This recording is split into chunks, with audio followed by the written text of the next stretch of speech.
Assalamualaikum warahmatullahi wabarakatuh. Kenalkan, nama saya Emia Maulidia dari semester 3A. Di sini saya akan menjawab soal-soal pertanyaan yang telah diberikan oleh Bapak Dr. Dedi Mulyadi SHMH dan juga asisten dosen Dr. Muhammad Rendi Aryandayandi SHMH terkait mata kuliah Hukum Administrasi Negara. Nah, soal-soal yang pertama yaitu berikan definisi hukum administrasi negara menurut Van Apeldoorn dan Djoko Kusumo. Nah, menurut Van Apeldoorn, hukum administrasi negara adalah keseluruhan aturan yang harus diperhatikan oleh para penguasa yang disertai tugas pemerintahan dalam menjalankan tugasnya. Nah, menurut Djoko Kusumo, HAN adalah hukum yang mengatur tentang hubungan-hubungan hukum antara jabatan-jabatan dalam negara dengan warga negara.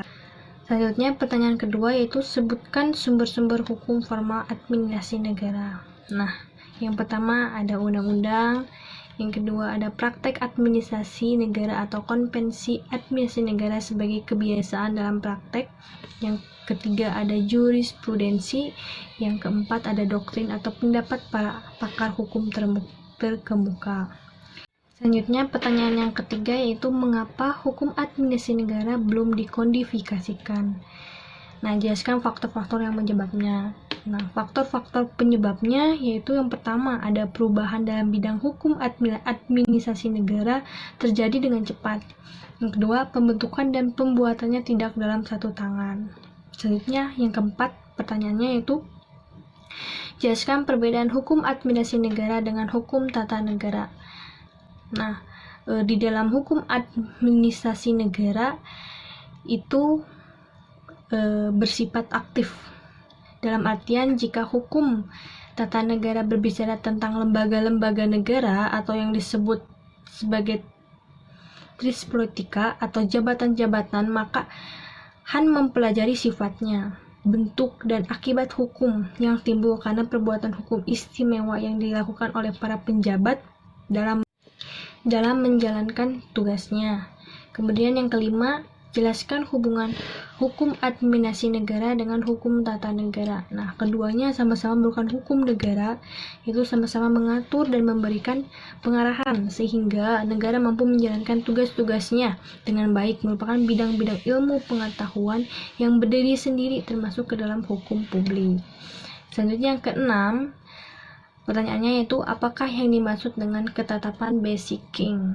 Nah, di mana basic king itu adalah suatu penetapan tertulis yang dikeluarkan oleh badan atau penjabat tata usaha negara yang berdasarkan perbuatan perundang-undangan yang berlaku yang bersifat konkret, individual, dan final yang menimbulkan akibat hukum perdata.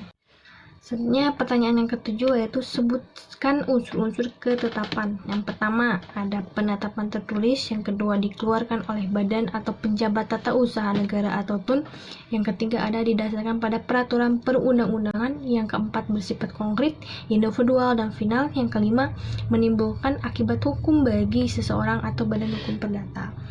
Selanjutnya ke pertanyaan ke-8 yaitu sebutkan macam-macam ketetapan. Yaitu ketetapan positif adalah ketetapan yang menimbulkan hak dan kewajiban.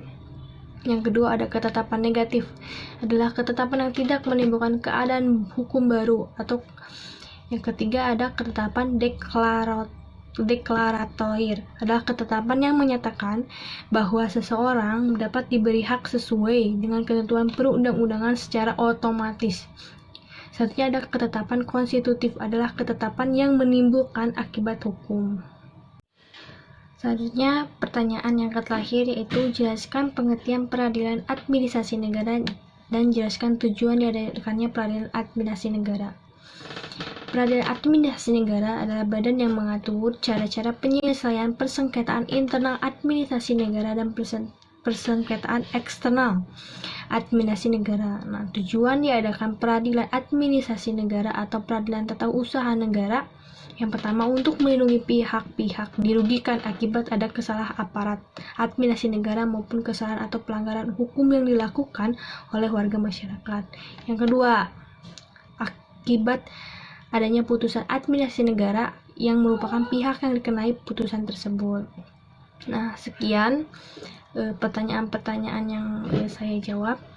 Mohon maaf apabila ada kesalahan. Wassalamualaikum warahmatullahi wabarakatuh.